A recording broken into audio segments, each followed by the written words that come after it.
Hello friend, আমি সংযুক্তা। তোমরা সবাই কেমন আছো? আশা করছি ভালো আছো। আমিও ভালোই আছি। তো আজকে হলো দশহরা।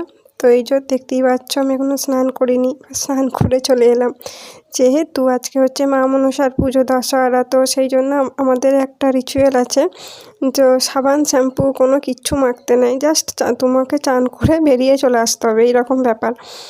তো ওই যে চান টান করে এবার মা মনসার কাছে প্রণাম করতে এসেছি। এটা হলো আমাদের মা মনসা। মা মনসা আমাদের এখানেই থাকেন।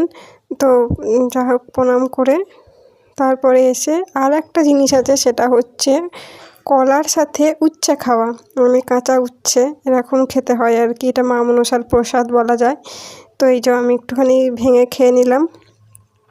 ব্যাস, মানে একটু কষ্ট করি আর কি, খেতে হয়, কিছু করার তো নেই, এটা খেতে হয় আর কি। স্নান টান করে এসে তারপর খেতে হয়। যাই হোক, খেয়ে নিলাম। খেয়ে নিয়ে এইটুকুনি তো ভ্লগ। তো চলো, আজকের মতন ভ্লগটা এখানেই শেষ করলাম। তো টাটা, নেক্সট ভিডিওতে দেখা হচ্ছে।